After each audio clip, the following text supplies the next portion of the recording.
Bueno, antes que nada quiero agradecerle a la Universidad Francisco Marroquín, a Claudia y a Giancarlo Ibargüen por darme la oportunidad de conocerlos a ustedes.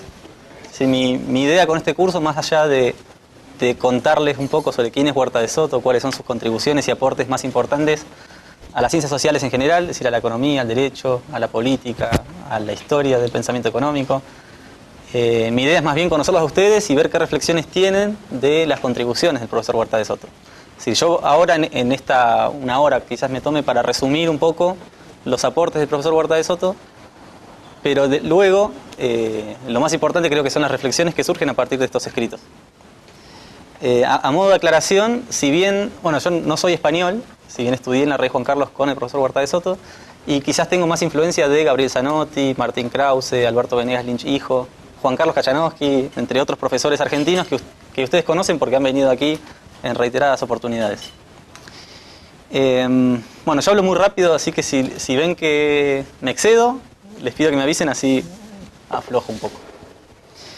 Bueno, les cuento un poco sobre quién es el profesor Huerta de Soto. Él nació en 1956, es decir, que tiene 52 años, es casado, tiene 6 hijos, además de ser académico, y en eso vamos a profundizar, es un empresario que tiene una compañía muy importante en España sobre seguros de vida, es decir, su empresa ocupa toda una manzana, es muy antigua, se llama Spanasa, como España S.A. Y por eso también es que él, su primer tesis doctoral sobre su doctorado en Derecho, la concentró en temas de pensiones, que hoy se ha vuelto tan importante en Argentina, que no sé si saben, se va a estatizar. Y bueno, pero que es un problema no solo de Argentina, sino de todos los países. Si quieren ver más información del profesor Huerta de Soto, hay una página web que se llama jesushuertadesoto.com, en donde ahí tienen 3 conceptos que él pone al lado de una foto en el sitio web, que dice liberalismo, Estado de Derecho y economía de mercado. Y estos son los tres temas en los que él engloba la mayoría de sus trabajos. A modo de currícula podemos decir que en 1978, cuando solo tenía 22 años, el profesor Huerta de Soto alcanzó 3 títulos de grado. Por un lado es licenciado en Derecho por la Universidad Complutense de Madrid, es licenciado en Ciencias Económicas y Empresariales por la misma universidad y también actuario de seguros por la misma universidad. Si tenía 22 años ya tenía 3 títulos de licenciatura. A los 27 años ya obtuvo su título de máster en la Universidad de Stanford, donde también, bueno, el título lo recibe en 1983, pero 3 años antes, en 1980, por algo que Huerta de Soto denomina como una feliz coincidencia, tiene la posibilidad de conocer a Murray Rothbard, que justamente estaba trabajando como becario en el Institute for Human Studies. Y ahí cuenta él, bueno, tuvo la posibilidad de conocer a Israel Kirzner, a Rothbard y a muchos austríacos, pero cuenta la diferencia entre uno y otro. Es decir, Israel Kirzner, él lo denomina como una persona muy seria, con la que se puede hablar mucho, pero dentro de un marco de cordialidad, etc. En cambio, Murray Rothbard es alguien con quien se puede hablar apasionadamente hasta altas horas de la madrugada, y Huerta de Soto cuenta justamente esto. Y es quizás por esto que él tiene esta influencia tan fuerte de Huerta de Soto, que lo vamos a ver en temas de historia del pensamiento, lo vamos a ver en temas de filosofía política, lo vamos a ver en temas de macroeconomía con el 100%, y este debate que nos toca justamente mañana. A los 28 años obtiene su primer doctorado, que es un doctorado en Derecho, también en la Universidad Complutense de Madrid, esto fue en 1984, obtiene el sobresaliente cum laude, y su título de tesis, como les decía antes, Planes de Pensiones Privadas. Es decir, que Huerta de Soto tiene su primer libro, de hecho esta tesis doctoral después se convierte en su primer libro, podría denominarse una solución para los problemas que hoy tiene la Argentina y que creo que a futuro va a empezar a surgir en el resto de los países también. Y el director de la tesis es Lucas Beltrán Flores, que es un pensador en España, al cual Huerta de Soto incluso cuando fallece le hace un homenaje y escribe un artículo contando un poco quién es. A los 36 años, es decir, 8 años después de su primer doctorado, alcanza su doctorado en Ciencias Económicas y Empresariales, y este trabajo, en su tesis doctoral, la concentra sobre la polémica del socialismo, es decir, la imposibilidad de cálculo económico en el régimen socialista. Y es esta tesis doctoral que luego se convierte en su tercer libro. Después vamos a comentar un poco cuáles son sus libros. El libro se denomina Socialismo, Cálculo Económico y Función Empresarial, y tienen ustedes dentro de la literatura seleccionada un capítulo de este libro que es Función Empresarial. Esta tesis doctoral la desarrolla con Pedro Schwartz, que es bastante reconocida a nivel internacional en el ámbito liberal y en especial en la escuela austríaca. A modo de síntesis de cuáles son los libros del profesor Huerta de Soto, bueno, primero fue Planes de Pensiones Privadas en 1983, que les comentaba, es el fruto de su primer doctorado. El segundo libro se ha publicado en 3 tomos, que se llama Lecturas de Economía Política 1, 2 y 3, que son una compilación de ensayos, algunos escritos por él mismo, otros de Mises, otros de Hayek, de Rothbard, hay algunos de Alberto Venegas Lynch hijo sobre comercio internacional. Pero bueno, es una selección de texto que él publicó en 1986 y 87 y que le permitió, creo yo, aún hoy lo utiliza como parte de la bibliografía obligatoria para sus cursos, es decir que lo sigue utilizando. El tercer libro, les decía, es este sobre socialismo, publicado en 1992 y que surge como fruto de su doctorado en economía. Luego el cuarto y el quinto libros, los dos fueron publicados en 1994 y son los estudios y nuevos estudios en economía política. Esto calculo, el nombre viene de lo mismo que hizo Hayek con sus estudios de economía, filosofía política, historia del pensamiento, porque justamente hace exactamente lo mismo. Es una compilación de ensayos publicados en una enorme cantidad de journals, revistas académicas de todo el mundo. Luego, su sexto libro, quizás el más importante, se llama Dinero, Crédito Bancario y Ciclos Económicos. Lo publica en 1998 y es donde defiende justamente esta idea del 100%, del cual, entre la bibliografía del seminario, ustedes solamente tienen el último capítulo sobre el 100%, pero sería muy interesante, si luego les interesa el tema, analizar el libro completo, porque él ahí resume de alguna manera toda la macroeconomía del capital. Es decir, empieza sobre algunos puntos del derecho, porque en este debate van a ver que no alcanza la economía para analizar si el 100% es viable o no, sino que hay que meterse en temas de ética, de filosofía política y fundamentalmente del derecho, que es lo que él hace mucho hincapié justamente porque es doctor en derecho. Este libro Dinero se le ha destinado algunos artículos dentro del marco del Mises Institute y Jorge Guido Ulsmann, quien ha escrito una biografía sobre Mises, muy importante, no sé si lo conocen, que es un libro de más de 600 páginas, hizo comentarios muy laudatorios para con el libro de Huerta de Soto, diciendo que luego de la teoría del dinero y el crédito de 1912 de Mises hasta 1998 que Huerta de Soto publica este libro, no ha habido ningún otro tratado específicamente sobre temas monetarios, porque, como les decía antes, bueno, es un libro de más de 600 páginas, es muy profundo en todos los temas de la macroeconomía. Bueno, además de estos 7 libros, el profesor Huerta de Soto publicó 28 ensayos en revistas académicas, 25 ensayos en revistas de pensamiento económico, 14 prólogos de libros, esto en el marco de Unión Editorial, la mayoría de ellos, y 21 artículos de prensa dentro y fuera de España. Esto puede llamar la atención porque solo 21 artículos de prensa parece demasiado poco para alguien que tiene esta trayectoria. Sin embargo, cuando uno habla con Huerta de Soto, él comenta que no es su interés escribir artículos para la prensa y llegar a los medios, sino que lo que él quiere es profundizar en el ámbito académico, formar profesores, formar investigadores, que luego sí, algunos que tengan interés puedan ir y escribir en prensa. Y aquí, cuando tuve la oportunidad de estar en Madrid con el profesor Huerta de Soto, uno observa todo el círculo austríaco que se armó alrededor de él, y especialmente en el Instituto Juan de Mariana, no sé si lo han escuchado nombrar, presidido por Gabriel Calzada. Y uno observa que, bueno, me lo comentaba Gabriel Calzada hace una semana, que ellos tienen un impacto en prensa de por lo menos 4 artículos por día, cuando hacen el promedio del año. Es decir, vean que Huerta de Soto no escribe en prensa, pero todo el círculo austríaco que hay alrededor de él son columnistas de los diarios más importantes de España y tienen un impacto en todo el mundo. Se han destinado a temas de medio ambiente, a temas por supuesto, de política monetaria.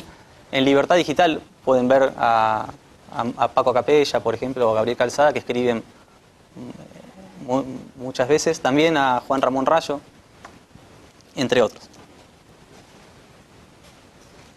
Un comentario sobre este seminario de doctorado que tiene el profesor Huerta de Soto en España. Lo que intenta Huerta de Soto aquí es hacer lo mismo que hacía Mises, primero en Viena y después en Nueva York.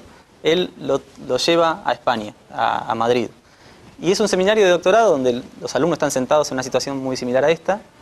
El profesor Huerta de Soto presenta a veces algún tema y si no, algunos de sus alumnos presentan los temas. Hola. Y bueno, lo que hace es actualizar a todos los miembros de su seminario respecto de todo lo que ocurre en escuela austríaca en todo el mundo. Por ejemplo, el primer día que fui a este seminario, nos entregó algunos artículos periodísticos y uno de ellos era toda una hoja en chino. ¿Para qué entrega esto? No era imposible de leer.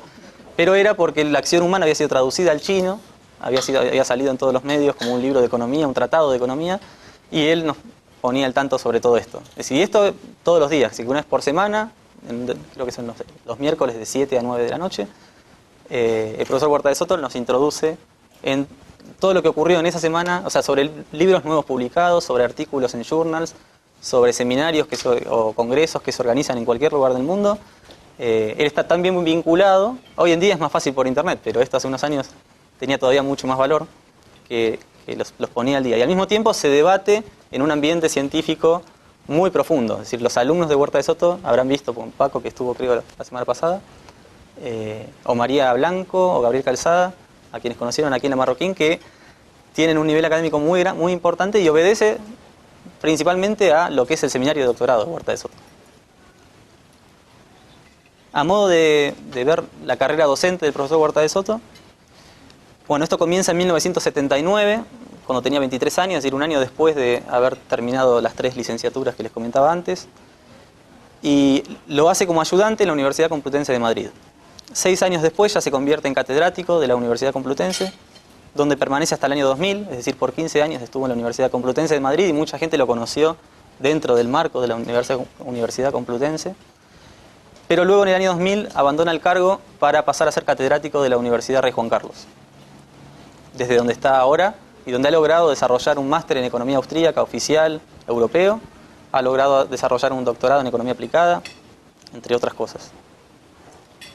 La Universidad Rey Juan Carlos tiene como característica que es de las universidades más jóvenes, o es la universidad más joven de la Comunidad de Madrid. O sea que es una universidad que se desarrolló dentro de los campus que eran de la Universidad Complutense, es decir, heredó algunos campus, desarrollaron toda una infraestructura y hoy es una universidad bastante importante en España, tiene una enorme cantidad de alumnos. De hecho, tiene dentro de su oferta 25 títulos en áreas de ciencias de la salud, ciencias experimentales, tecnología, ciencias de la comunicación y ciencias jurídicas y sociales. Ahí tiene como 4 campus, además de una fundación, y en el campus de Vicálvaro es donde opera la parte de ciencias sociales y económicas y donde está el profesor Huerta de Soto. El profesor Huerta de Soto también tiene un vínculo muy fuerte con Unión Editorial, que si la conocen, para los que no la conocen, es la editorial más importante en libros de escuela austríaca y libre mercado de habla hispana. Y el profesor Huerta de Soto consigue autorizaciones para traducir algunos de estos libros, apoya también financieramente de alguna manera a Unión Editorial para financiar las traducciones y luego publicar los libros en Unión Editorial.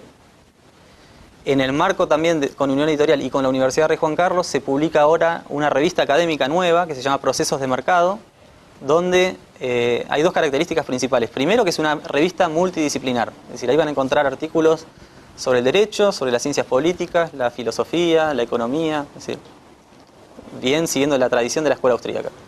Pero por otro lado, tiene como característica que no se publican solo artículos en español, sino en italiano, en alemán, en inglés. Es decir, como viene el artículo, si sigue la tradición de la escuela austríaca, se publica dentro de esta revista de Procesos de Mercado. Y esto, en Argentina, cuando nos traen un libro que no está en español ni en inglés, directamente no lo podemos leer. En Europa, por ejemplo, Gabriel Calzada lee alemán, o lo puede entender, el francés, el alemán, todos los idiomas sin ningún problema. Así, eso es muy común verlo en Europa. Yo conocí alumnos de 23 años y cuando empecé a hablar con ellos era normal que hablen el alemán, el inglés, el francés, el español, sin ningún problema. Bien. Eso es una homosíntesis de quién es el profesor Huerta de Soto. Ahora, como sintetizando el porqué del programa, que lo armamos de esta manera. Es decir, hoy lo vamos a destinar más que nada a una introducción a la economía, a la microeconomía y a algunos temas epistemológicos. Dentro de los 3 textos seleccionados fueron uno sobre el enfoque austríaco versus el enfoque neoclásico, para que puedan ver de alguna manera cómo el Huerta de Soto se posiciona como un austríaco y en oposición de alguna manera al mainstream en materia de economía. El segundo texto se llama Función Empresarial y lo que intentamos ver es que para el profesor Huerta de Soto es central la función empresarial y la libertad en la que opera la función empresarial para de esa manera generar creatividad y coordinación dentro de los procesos económicos. Esto es muy importante para Huerta de Soto en toda la obra, incluso cuando hablemos al final sobre el tema del anarcocapitalismo, esta filosofía casi anarquista con economía de mercado. vamos a ver que es muy importante para él la libertad que hay para que la función empresarial se desarrolle creativamente dentro del proceso de mercado. Y el tercer artículo es, creo yo, el aporte más importante dentro de la microeconomía, que es su teoría de la eficiencia dinámica, que el profesor Huerta de Soto la construye sobre la base de los escritos de Joseph Schumpeter, Ludwig von Mises, Friedrich Hayek, también hay algún aporte de Rothbard, entre otros, y por supuesto de Israel Kirzner. Y que van a ver también que se repite un poco, es decir, si ven función empresarial y luego eficiencia dinámica, la síntesis que vieron de función empresarial está de alguna manera desarrollada también en el artículo de eficiencia dinámica. Esto es porque él le da demasiada trascendencia al tema. Mañana vamos a concentrarnos más en macroeconomía y teoría monetaria y precisamente en el artículo que les comentaba antes, que es el último capítulo del libro sobre dinero, que es su teoría del coeficiente de caja del 100%, la que construye sobre la base de los escritos de Rothbard. Y también, según él, de Mises y Hayek. Es decir, ahí vamos a hablar de un debate muy profundo de qué es lo que Mises y Hayek defendieron a lo largo de sus vidas. Es decir, lo de Mises es bastante debatible, porque algunos dicen, Mises defendió el 100% y no hay ninguna duda, eso lo dice Huerta de Soto, y hace una síntesis de dónde citó la defensa del 100%. Y por otro lado, Larry White o George Selgin, entre otros austríacos importantes, explican que no, que Mises defendió la competencia de moneda, el free banking, la libertad bancaria con reserva fraccionaria, porque en un libre mercado ya hay algunos límites para la expansión que evitarían que haya ciclos económicos. Pero bueno, es un debate que no vamos a profundizar hoy. La tercera clase, va a ser el miércoles y va a ser sobre historia del pensamiento económico y filosofía política. La primera parte va a ser vamos a ver que Huerta de Soto sigue la línea de Rothbard en cuanto a que es muy crítico del liberalismo clásico de Adam Smith, David Ricardo, John Stuart Mill, etc. Y más que reconocerle ser el padre de la economía, dice al contrario. Es decir, nos alejó, la cosa venía muy bien y más que acercarnos en el buen sentido, nos alejó de lo que hubiera sido un desarrollo más rápido de todas estas ideas.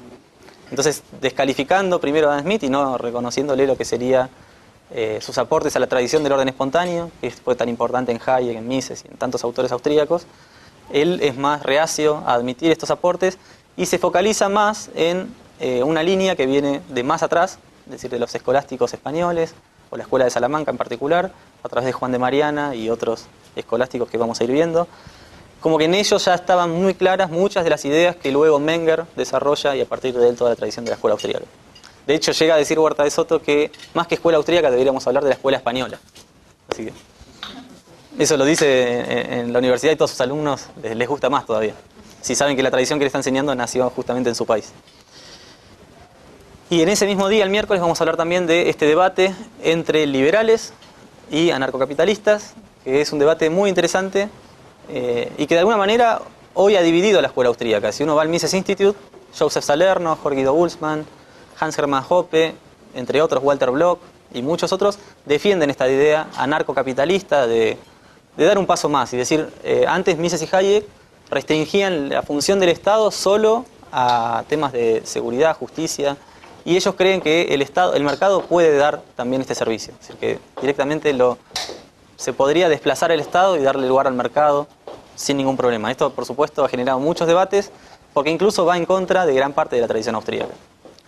Aunque también sigue la línea de Rothbard, como en tantos otros temas. A modo de anécdota, me comentaba Claudia que sería bueno que les comente algunas anécdotas sobre los cursos de Huerta de Soto. Les cuento cómo es una clase. Es decir, él es catedrático de la Universidad Rey Juan Carlos. Tiene un curso que es un aula enorme, es decir, 4 veces o 5 veces, 6 veces esto. Tiene unos 150 alumnos por clase, por semestre. Y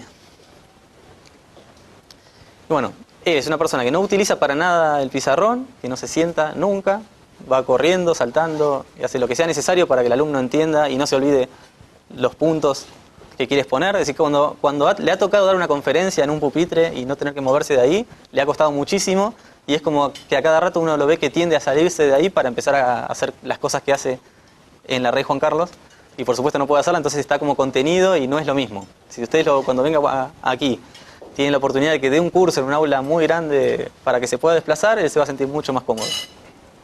De hecho, vamos a hablar mañana de una anécdota de cómo cuenta él, cómo el dinero se introduce en el mercado cuando le inyecta al gobierno. Y lo hace, es un ejemplo que él hace con dinero real, lo tira por el aire, es decir, euros llueven del cielo, monedas de oro que se tiran al piso, y hace una enorme cantidad de cosas para que el alumno entienda los conceptos. Al mismo tiempo, el profesor Huerta de Soto utiliza como material de lectura de sus cursos La acción humana de Mises, utiliza su libro sobre dinero, crédito bancario y ciclos económicos, su libro sobre socialismo, sus lecturas de economía política, sus nuevos estudios en economía política, y muchos otros libros más, y ensayos también que incorpora como bibliografía obligatoria. Y le pide a los alumnos que lleven esos libros a clase. Es decir, él se asegura que los alumnos tengan los libros con ellos cuando se está dando el curso, porque lo considera fundamental. Si algún alumno no tiene algún problema y no puede comprar el material, él se lo regala. Es decir, lo dice el primer día de clase. Pero no quiere que nadie vaya al aula sin los textos. Y de hecho, ya la segunda clase empieza a recorrer, y mira, ¿usted por qué no tiene texto? Y el alumno, que es muy jovencito, se pone todo colorado, y ya a partir de ahí compra los textos y los lleva a clase, porque sabe que si no, el profesor Huerta Soto lo va a agarrar y le va a preguntar. Y además, entrega también un programa muy detallado de los temas que tienen que estudiar, y les dice, bueno, en el tema de microeconomía, la clase 1 va a ser sobre la acción humana y sus implicancias, por ejemplo. Y entonces les pide que hagan una lectura determinada, que memoricen determinada cantidad de hojas de la acción humana, o cómo tienen que estudiar. Es decir, les enseña cómo estudiar a los alumnos. Y como vienen prácticamente del secundario, del bachillerato, cuando llegan a la universidad, tener un profesor que les explica cómo tienen que hacer para estudiar se vuelve muy importante. ¿Qué más? Bien, bueno, eso como resumen de lo que son las clases. Bueno, hoy nos vamos a meter entonces en lo que es la introducción a la economía y la microeconomía. El curso del primer semestre se llama Microeconomía y sus complementos. Y los contenidos que él da son, empieza hablando de la economía y la praxeología. Van a ver que sigue mucho la línea de la acción humana. Economía y praxeología, luego habla de la acción humana y sus implicancias. Le dedica una clase completa al tiempo y a la incertidumbre. Habla de las leyes fundamentales, como ley de utilidad marginal, ley de rendimientos decrecientes, ley de preferencia temporal. Luego destina mucho tiempo a hablar de la función empresarial y las características, por eso es que elegimos estos textos. Habla de los distintos tipos de conocimiento y lo separa mucho de cómo el mainstream o los neoclásicos hablan de la información, que siempre viene dada y que es estática. También habla de los problemas epistemológicos de las ciencias de la acción humana, separa claramente qué es la teoría, qué es la historia, siguiendo a Mises. Es muy crítico del positivismo de Milton Friedman. Luego ya se introduce en la sociedad humana, la cooperación humana, la división del trabajo, las relaciones entre el liberalismo y la religión. Es decir, vean que excede mucho a lo que es exactamente la microeconomía porque sigue justamente la línea austríaca. También habla, bueno, del cálculo económico, de la teoría del valor, los precios, habla del ámbito y metodología de la cataláctica, el método de las construcciones imaginarias, la economía pura de mercado, la economía de giro uniforme. Esto es una síntesis, esto se detalla con mucho más detalle. Bueno, después se introduce ya en el mercado, la teoría del capital, habla de los bienes de capital, esa teoría de capital subjetiva que caracteriza a los austríacos. Habla del capitalismo, de la soberanía del consumidor, la competencia, la libertad, las ganancias y las pérdidas empresariales. Vamos a ver también que le da mucha importancia al beneficio puro empresarial que surge en un libre mercado. La ley básica de la determinación del precio, habla de la competencia y los monopolios, y ahí separa entre monopolios de mercado y monopolios legales, siguiendo a Rothbard. También, esto es muy característico de él, ya en microeconomía habla de teoría del dinero, que en general se introduce ya como un tema de la macroeconomía. Habla de la naturaleza y el origen del dinero, siguiendo a Karl Menger, habla del cambio indirecto, la demanda y la oferta de dinero. Después habla de los sustitutos monetarios perfectos, empieza a hablar de cómo surge el sistema bancario. También desarrolla el problema de Hume y Mill sobre la no neutralidad del dinero y cierra el curso comentando muy introductoriamente qué es la inflación y la deflación.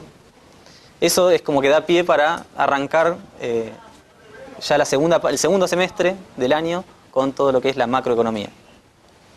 Como bibliografía de estos cursos de microeconomía utiliza la acción humana, que tiene este estudio preliminar que incorpora al inicio de la acción humana, que es un estudio preliminar que es bastante importante. Si los que leyeron la acción humana, si lo pueden leer, es muy importante porque ahí resume los aportes o las contribuciones de Mises a la ciencia económica, no solo en la acción humana, sino en sus otros libros.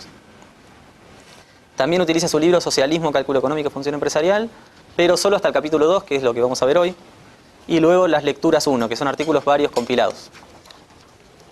Bueno, eso ya es todo para hacer una introducción de quién es Huerta de Soto, cómo son sus cursos, algunas anécdotas.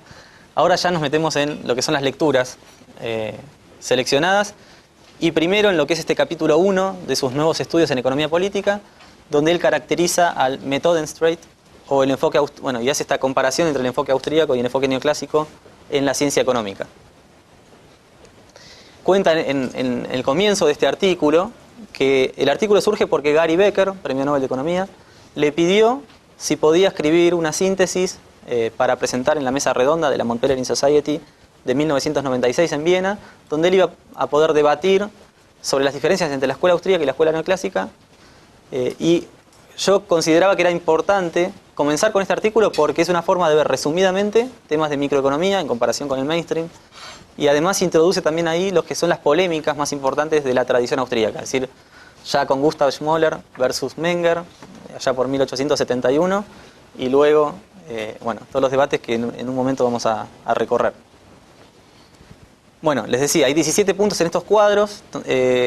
Una crítica, yo a veces presento esto para alumnos de posgrado, que ya son economistas, y les parece que la presentación que hace Huerta de Soto del mainstream, o del enfoque neoclásico, es demasiado simplificado, por decirlo de alguna manera.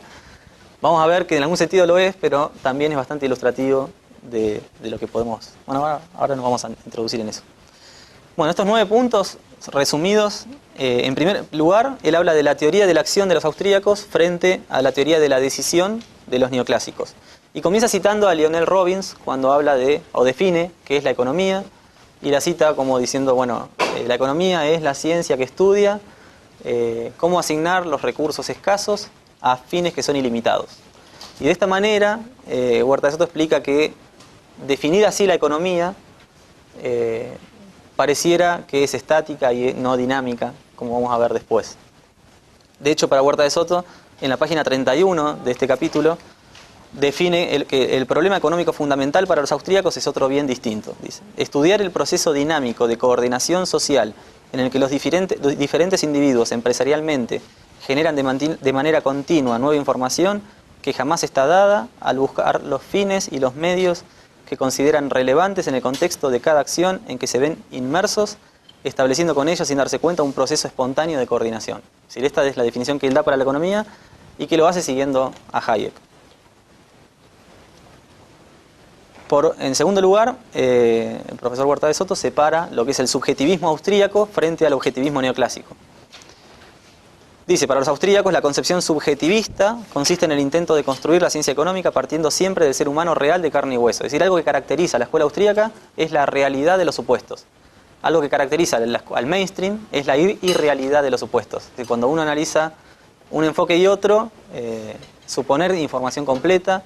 Si uno podría decir, pero los modelos mainstream ya no asumen que la información es plena, pero los últimos modelos de Chicago, por ejemplo, que siguen esta escuela de expectativas racionales, asumen que los agentes económicos manejan toda la información relevante. Es decir, que es algo muy parecido a que manejan toda la información completa. Con lo cual, una crítica que todavía hoy tiene bastante sentido, de que asumiendo esto, es decir, es como que si uno asume que los supuestos son irreales, es difícil creer que después llegue a una teoría que es correcta.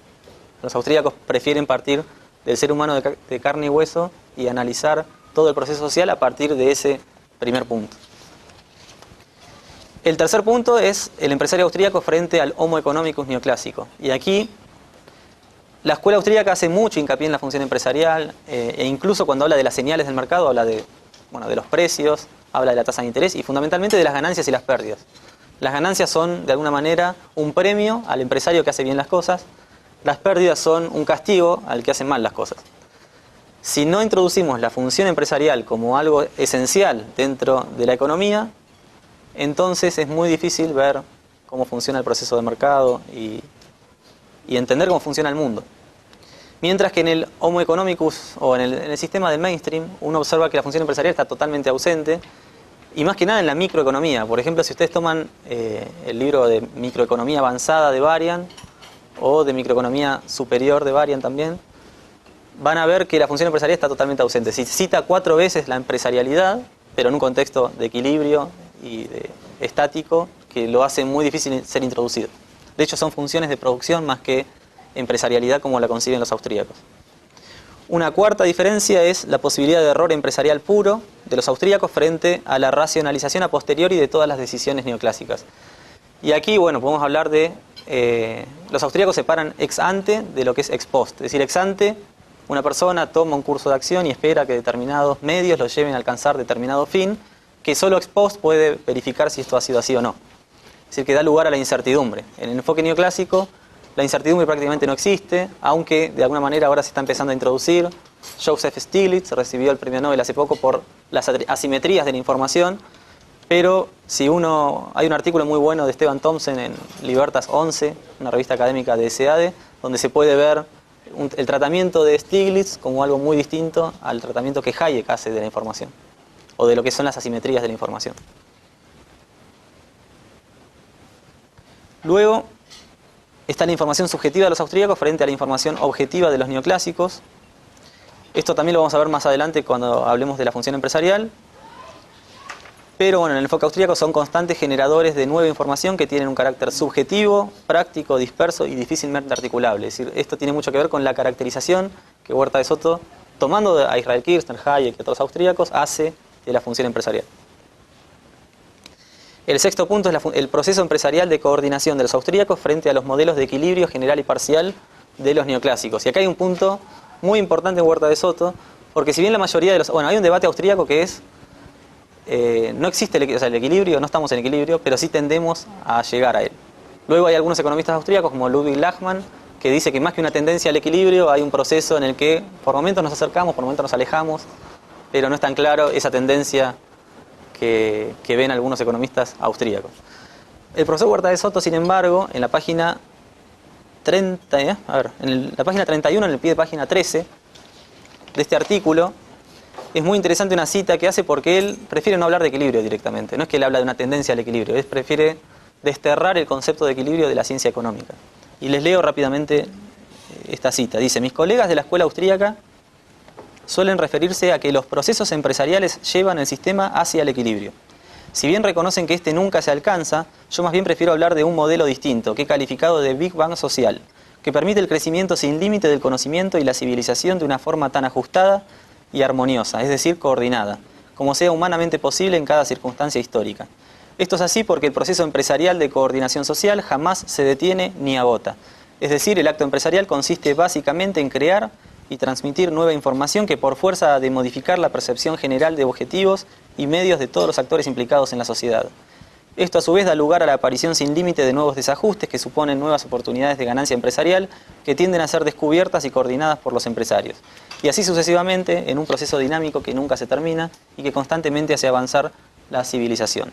Modelo de Big Bang social coordinado.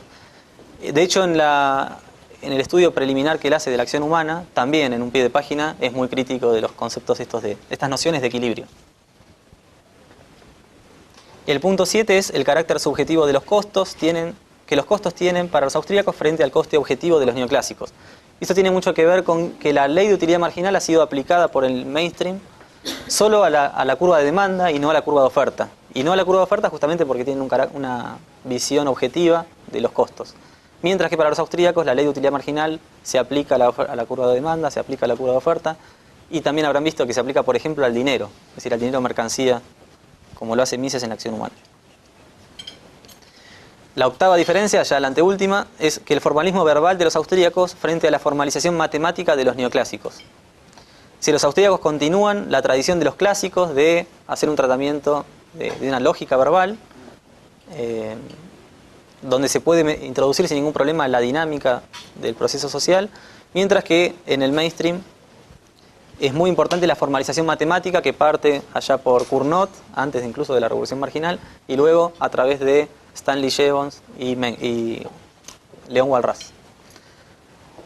Bueno, esto ya vamos a ver. Es decir, es importante para Huerta de Soto que si uno quiere formalizar matemáticamente todos los modelos, todas las teorías, va a ser necesario abandonar la dinámica que caracteriza al mundo real. Es decir, por eso ellos asumen equilibrio y asumen estática, porque es la única forma de llevar a ecuaciones matemáticas toda la teoría económica. Y otra característica, si se quiere, es que los austríacos, esta tradición que, si se quiere, viene de los escolásticos españoles, como vamos a ver, y que también pasa a través de la escuela clásica, se caracterizaban por escribir grandes tratados de economía donde todos los temas de la teoría económica estaban integrados. Si uno lee la acción humana, el alumno no se da cuenta que de un momento a otro pasa de hablar de la microeconomía a temas de macroeconomía, luego pasa a hablar de economía internacional, de finanzas públicas y de un montón de áreas que cuando uno va a la universidad, no sé si aquí en Guatemala debe ser distinto, pero en cualquier universidad del mundo, cuando uno ve los programas, estudia, no sé. Yo, por ejemplo, tuve en la Universidad de Buenos Aires 7 materias matemáticas, es decir, álgebra, análisis matemático 1, análisis matemático 2, estadística 1, estadística 2, econometría, matemática para economistas, y luego microeconomía 1, microeconomía 2, que era pura matemática, macro 1, macro 2, también pura matemática, y luego finanzas públicas, economía internacional, y algo que parecía evidente para todos los alumnos es que uno terminaba la carrera y observaba que integrar todos esos contenidos que les habían sido dados era imposible. Integrar las finanzas públicas con la economía internacional, con la micro, la macro, es decir, había una disociación enorme entre cada uno de los temas que uno estudiaba en la universidad. Y de hecho cada profesor venía con su programa y su estudio, con lo cual se hacía más grave todavía. En la escuela austríaca esto es distinto, es decir, uno si estudia la acción humana de Mises, o si estudia Man, Economy and State de Rothbard, o estudia Capitalism de George Reisman, o si estudia los manuales como, no sé, los fundamentos de análisis económico de Alberto Venegas Lynch, hijo, podrá ver que los temas están todos muy integrados, parte de la acción humana, y uno no se da cuenta cuando sale de un área para meterse en otra. Y de hecho, jamás hablaron los austríacos de microeconomía y de macroeconomía, ellos hablan de economía, como una ciencia integrada. Ahora algunos austríacos hablan de macroeconomía austríaca, esto creo que ayer lo hablamos con Claudia, y esto obedece a que, si bien la macroeconomía nace con Keynes, que le da mucho énfasis a los agregados, podemos decir que antes de 1936, cuando Keynes publica la teoría general, ya todos los temas de la macroeconomía habían sido tratados. Es decir, cuando uno habla de macroeconomía, habla de consumo, de inversión, de ahorro, de gasto público, de modelos de crecimiento económico, de ciclos económicos, de economía internacional. Todos estos temas, por supuesto, habían sido tratados antes que Keynes. Entonces, cuando hablamos de macroeconomía austríaca, simplemente estamos tomando algunos temas que trata la economía austríaca, pero que se pueden comparar fácilmente con el enfoque mainstream. El noveno y último punto es la conexión con el mundo empírico. Y aquí observamos que se le critica mucho a la escuela austríaca no hablar de predicción, no intentar predecir qué es lo que va a ocurrir, algo que para los empresarios es fundamental. Y aquí la diferencia es que los austríacos no es que no intenten predecir, sino que intentan predecir cualitativamente, no cuantitativamente. Y no intentan predecir cuantitativamente porque epistemológicamente conocen las barreras o los problemas que tenemos para hacer esta cuantificación, esta predicción cuantitativa. Es decir, observamos que algunos economistas dicen, bueno, si el gobierno devalúa tanto la moneda, la inflación va a ser tanto, etc. Hace poco un economista en Argentina dijo, si nos basamos en el pasado y dada la tasa de desocupación, que es del 18%, para que la tasa de desocupación llegue a menos del 10% va a ser necesario unos 25 años, bueno, y ahora ya estamos en el 8,7, que debe ser mentiroso, pero tampoco es que van a necesitar necesarios 25 años para reducir el nivel de desempleo. O sea que estas cuantificaciones en general no aciertan, y los austríacos, sabiendo eso, se concentran más bien en, primero, entender cómo funciona el mundo, que esa es la teoría económica austríaca, y por otro lado, hacer predicciones cualitativas. Es decir, si yo tomo una política de control de precios máximos, voy a tener escasez. Si aplico salario mínimo, voy a tener desempleo. Si aplico una política de inyección de moneda, voy a tener un ciclo económico, por decir algún ejemplo. Seguido de todo esto, el profesor Huerta de Soto aclara que desde luego esto no significa que si el mainstream aceptara la tesis austríaca, uno debiera olvidar todo lo desarrollado a lo largo del último siglo, sino que se podría ajustar esas teorías, muchas muy valederas, a un método más austríaco donde la dinámica es esencial. Luego, el profesor Huerta de Soto en este artículo también hace una síntesis de los rounds del Methodenstreit, de los debates que caracterizaron a la escuela austríaca. Acá no me voy a introducir porque muchos ya los conocen, si no lo habrán podido leer, pero los puedo resumir, o sea, los comento. La polémica 1 es la de Menger versus Gustav Schmoller y el historicismo. Viene en el ámbito de la epistemología o la metodología. El segundo debate es entre Menger y Clark. Clark es quien, de alguna manera, desestimó la teoría del capital que comenzaba en Menger y que luego siguió muy fuertemente en von Bawerk. Esta teoría del capital subjetiva y dinámica, donde hay etapas del proceso productivo. Luego en la polémica 3 tenemos un debate entre von Bawerk y Marx, donde vemos que para Marx concibe los intercambios como un juego de suma cero, donde si uno gana es porque el otro pierde, entonces ya habla de plusvalía, y hace todo un análisis bastante profundo. La cuarta polémica es entre von Bawerk y Marshall, y tiene mucho que ver con lo que decíamos antes, de las tijeras de Marshall, es decir, la curva de oferta y demanda de las que habla Marshall, donde en la curva de demanda, les decía recién, ellos aplican la ley de utilidad marginal, pero en la curva de oferta no, y esto después genera serios problemas. En la polémica quinta tenemos la imposibilidad de cálculo económico en el socialismo, donde Mises, Hayek y un pensador bastante desconocido para muchos austríacos, pero que Huerta de Soto le da mucho énfasis, es Meyer, quien aparentemente caracterizó, antes incluso que Mises o Hayek, los problemas de la formalización matemática. Bueno, estos tres economistas versus Keynes, el socialismo y la escuela neoclásica. Y el profesor Huerta de Soto aquí explica que justamente por la forma en que los austríacos conciben la ciencia económica es que han sabido predecir que el socialismo era imposible. O han sabido predecir que la política monetaria del Banco Central de los Estados Unidos en los últimos años iba directo al colapso, como estamos viendo hoy. Luego en la sexta polémica, Huerta de Soto enumera al debate entre Hayek y Keynes y los teóricos de Cambridge. Y ahí pueden observar un cuadro que es muy ilustrativo, de las páginas 53 y 54, donde por un lado tenemos a la escuela austríaca, del otro la escuela neoclásica, y se sintetizan todos los debates que caracterizan al ámbito de la macroeconomía. Esto lo voy a comentar muy rápido, después nos podemos detener a debatir en cualquiera de los puntos. En la escuela austríaca, por ejemplo, el tiempo juega un papel esencial, como ustedes saben. En la escuela neoclásica se ignora la influencia en el tiempo. Y esto viene también a colación el libro de Roger Garrison, Tiempo y Dinero. Es decir, justamente se titula Tiempo y Dinero porque Garrison considera que al mainstream le falta darle más énfasis al tiempo y al dinero. El segundo punto es que el capital dentro del enfoque austríaco se concibe como un conjunto heterogéneo de bienes de capital que constantemente se gastan y es preciso reproducir, mientras que en la escuela neoclásica el capital se concibe como un fondo homogéneo que se autorreproduce solo. Luego el tercer punto es el proceso productivo es dinámico y está desagregado en múltiples etapas de tipo vertical dentro de la escuela austríaca, mientras que en la escuela neoclásica se concibe una estructura productiva en equilibrio, unidimensional y horizontal. El cuarto punto es que el dinero afecta al proceso modificando la estructura de precios relativos. Esto tiene mucho que ver con el enfoque que los austríacos le dan a la inflación y al ciclo económico.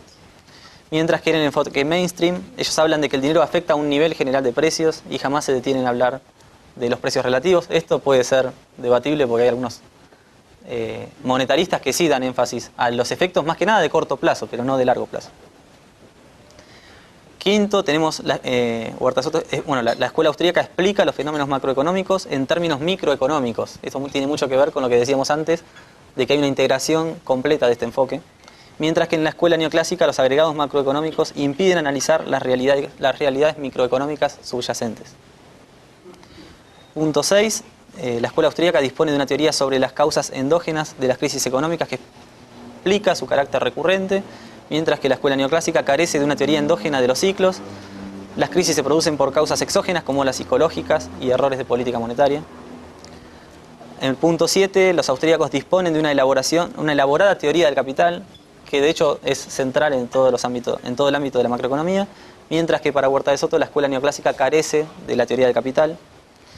En el punto 8 es que el ahorro juega un papel protagonista y determina un cambio longitudinal en la estructura productiva y el tipo de tecnología que usará, mientras que en el enfoque neoclásico el ahorro no es importante, el capital se reproduce lateralmente y la función de producción es fija y está dada por el estado de la técnica.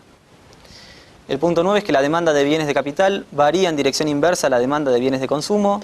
Toda inversión exige ahorro y por tanto una dimensión temporal del consumo, mientras que en el mainstream la demanda de bienes de capital varía en la misma dirección que la demanda de bienes de consumo. Punto 10. Se supone que los costos de producción son subjetivos y no están dados, mientras que en el enfoque neoclásico los costos de producción son objetivos, reales y se consideran dados. El punto 11, ya nos vamos acercando al final, consideran que los precios de mercado tienden a determinar los costes de producción y no al revés, mientras que en el enfoque neoclásico consideran que los costes históricos de producción tienden a determinar los precios de mercado. Por último, el punto 12, consideran el tipo de interés como un precio de mercado determinado por valoraciones subjetivas de preferencia temporal que se utiliza para descontar el valor actual de la corriente futura de rendimientos al que tiende el precio de mercado de cada bien de capital, mientras que en el enfoque neoclásico se considera que el tipo de interés tiende a estar determinado por la productividad o eficiencia marginal del capital y es concebido como la tasa interna de retorno que iguala la corriente esperada de rendimientos en el coste histórico de producción de los bienes de capital. Si acá pueden ver que incluso cuando hablamos de tasa de interés, los austríacos tienen una concepción totalmente distinta a los neoclásicos. Es decir, que para debatir cualquier tema sobre política económica que esté basado en macroeconomía, necesariamente hay que hacer una enorme cantidad de aclaraciones para que no se interprete mal lo que se está diciendo. Bueno, esa resumida de una manera la disputa entre Hayek y los macroeconomistas austríacos por un lado versus Keynes y macroeconomistas neoclásicos. Y aquí Huerta de Soto, si ven el capítulo anterior al que seleccionamos, el capítulo 7 del libro de Dinero, van a ver que él es muy crítico del keynesianismo y el monetarismo, al que prácticamente no hace diferencia. Es decir, ellos se ubican dentro de un mismo paradigma, debaten, pero tienen, de hecho Friedman se podría decir que es un defensor del libre mercado, y Keynes no. Sin embargo, a la hora de la metodología, para Huerta de Soto los keynesianos manejan la misma defensa. Y aquí hay un tema que justamente estuvimos discutiendo en Argentina la semana pasada en un blog austríaco, donde Gabriel Zanotti explicaba, siguiendo a Ricardo Crespo, que la psicología de Keynes, o la filosofía de Keynes más bien, es muy similar a la de la escuela austríaca. Y él sostenía, Ricardo Crespo también, que Keynes no es keynesiano, sino que se parece mucho más a los austríacos. Esto obviamente abre un debate muy importante. Bueno, la polémica 7 es Mises, Meyer y Hayek versus el paradigma neoclásico. Y ahí hace mucho énfasis en el uso de las matemáticas en economía, si esto tiene problemas o no. Y también se critica mucho el positivismo de Friedman. Y aquí, bueno, habría que citar a la acción humana de Mises, la contrarrevolución de la ciencia de Hayek y los essays de Friedman. Y aquí hay una anécdota importante que cita Huerta de Soto de Hayek, que si bien Hayek siempre se arrepintió de no haber criticado la teoría general y algunos de los libros de Keynes, que fueron tan problemáticos para la historia del pensamiento económico, Hayek también se arrepintió después por no haber respondido a los essays in Positive Economics, a los ensayos de economía del positivismo de Friedman, que no lo hizo y luego generó incluso más. Él dice que en cierto sentido es un libro no menos peligroso que la teoría general. El último debate es uno entre McCloskey y Don Lavoie, dos austríacos, versus Israel Kirzner y Hoppe, sobre un tema que sí me excede completamente, que es el debate filosófico y hermenéutico sobre si los dos primeros, McCloskey y Don Lavoie, creen que la verdad científica depende en gran medida del contexto cultural en el que se efectúe la discusión entre sus protagonistas. Mientras que los austríacos, como Israel Kirzner y Hoppe, han contestado que la teoría es totalmente a priori y no tiene nada que ver el contexto cultural.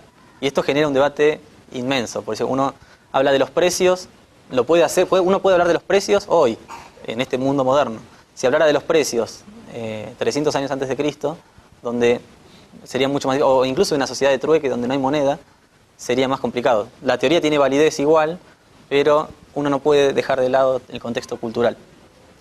Sobre este punto también es muy importante un artículo que escribió Gabriel Zanotti sobre la intersubjetividad, que bueno, después si no se los podemos enviar. Huerta de Soto cierra este artículo, este primero de los tres. De los otros dos voy a hacer una síntesis mucho más compacta, donde introduce de alguna manera cuáles son las críticas fundamentales que reciben los austríacos y luego da una respuesta. Primero dice, ambos enfoques, el austríaco y el neoclásico, no son excluyentes, sino más bien complementarios. Aquí Huerta de Soto explica que el realismo de los supuestos hace que no puedan ser complementarios los enfoques. Si asumieran que los supuestos debieran ser reales, entonces sería más fácil hacer complementarios a ambas teorías. En segundo lugar, dice, los austríacos no debieran criticar a los neoclásicos por utilizar supuestos simplificadores que ayudan a entender la realidad. Aquí Huerta de Soto dice que una cosa es que un supuesto sea simplificado y otra muy distinta es que el supuesto sea completamente irreal.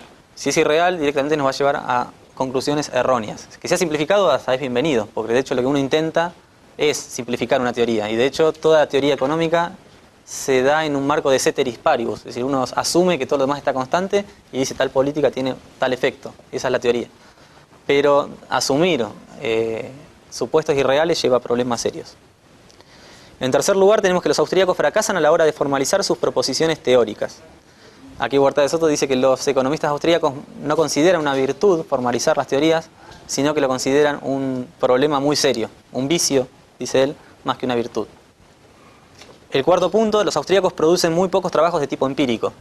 Y esto, bueno, tiene que ver con lo que decíamos antes, en donde los austríacos se concentran más bien en entender cómo funciona el mundo y no tanto en aplicar trabajo empírico. Para mí sí, podríamos decir aquí, es un problema para los austríacos no haber hecho trabajo empírico y podría hacerlo, porque tiene todas las herramientas para poder hacerlo.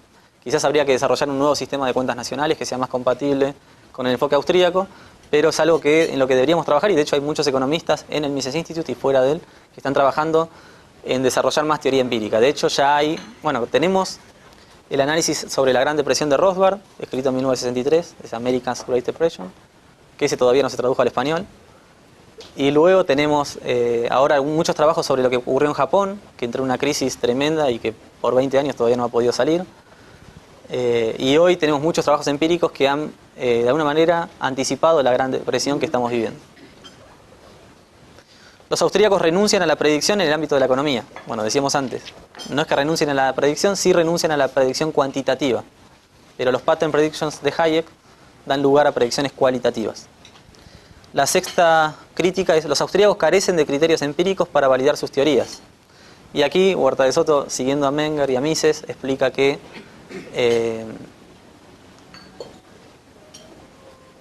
no se puede, a través de lo empírico, sustentar una afirmación teórica, es decir, y todo lo que tiene que ver con la praxeología que ustedes ya conocen.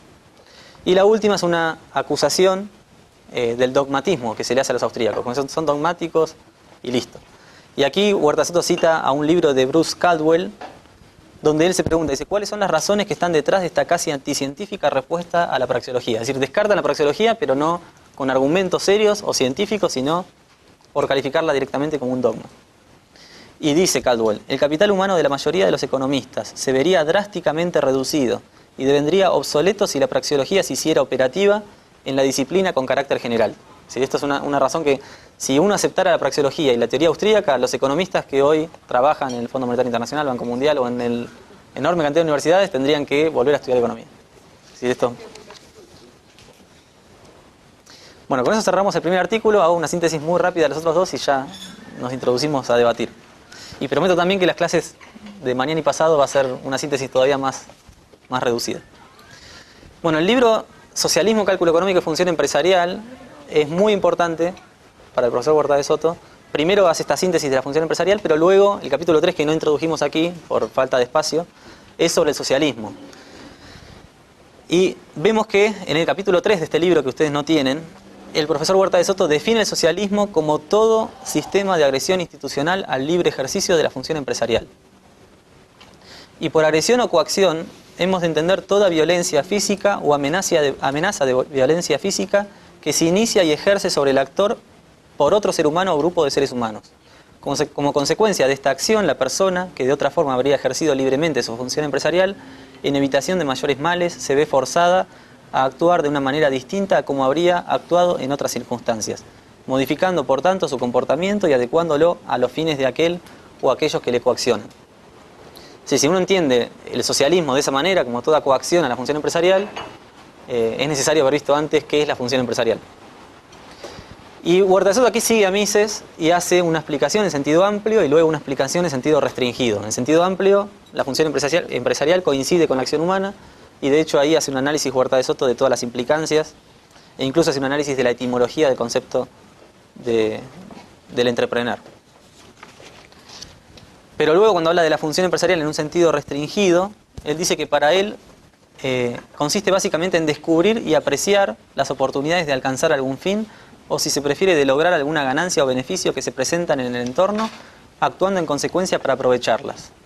Israel Kirzner, dice que el ejercicio de la empresarialidad implica una especial perspicacia o alertness, es decir, un continuo estar alerta que hace posible al ser humano descubrir y darse cuenta de lo que ocurre a su alrededor. Y aquí el profesor Huerta de Soto resume en 6 puntos las características de la función empresarial. Primero, es un conocimiento subjetivo de tipo práctico, no científico, dice. Segundo, bueno, esto yo lo comento y no entro a detallarlo porque no. Segundo, habla del conocimiento privativo. Tercero, habla del conocimiento disperso, aquí lo sigue Hayek. Cuarto, habla del conocimiento tácito, no articulable. Esto tiene mucho que ver como cuando nosotros andamos en bicicleta, no sabemos precisamente cuáles son las fuerzas físicas que hacen que no me caiga, sino que es algo práctico. Uno aprende a andar en bicicleta sin... Quinto, conocimiento que se crea ex nihilo, de la nada. Es decir, cuando uno interactúa con otra persona y hace una operación de intercambio, genera información. Y esto tiene mucho que ver con ver el intercambio como un juego de suma positiva y no como un juego de suma cero. Si yo hago un intercambio y los dos nos vemos beneficiados de ese intercambio, y si solo de esa manera se genera, estamos creando información y creando beneficios. Y en sexto lugar habla de la transmisión de información. Es decir, habla de una persona A que tiene un bien y tiene abundancia, otra persona B que tiene requiere justamente ese recurso pero no lo tiene, y otra persona C que es un comerciante que ve que una persona A tiene el recurso que necesita B, entonces intermedia y crea este beneficio. Y en medio de todo eso se da lo que Huerta de Soto denomina el sexto punto, que es la transmisión de información. Y ahí podemos hablar incluso de que los precios, la tasa de interés, las ganancias y las pérdidas son señales que de alguna manera transmiten información en el mercado libre. Bueno, eso de alguna manera resume el capítulo 2 de este libro. Por último, el tercer texto seleccionado, creo, a mi juicio, es el aporte más importante de Huerta de Soto en el ámbito de la microeconomía, y es su teoría de la eficiencia dinámica. Esto él no lo presenta dentro del marco de su curso de grado, sino en su seminario de doctorado. Es un artículo que publicó en la revista Procesos de Mercado que les comentaba antes. En este punto, Huerta de Soto continúa con la tradición, o sigue a algunos pensadores en especial, como Joseph Schumpeter, que siempre, Schumpeter, si bien es el primer libro de Schumpeter en 1911, llamado La teoría del desenvolvimiento económico, es un libro especialmente austríaco, donde él había tenido una influencia muy fuerte de von Baber y todavía no se había contaminado, por decirlo de alguna manera, del pensamiento de Leon Walras, Keynes e incluso Marx.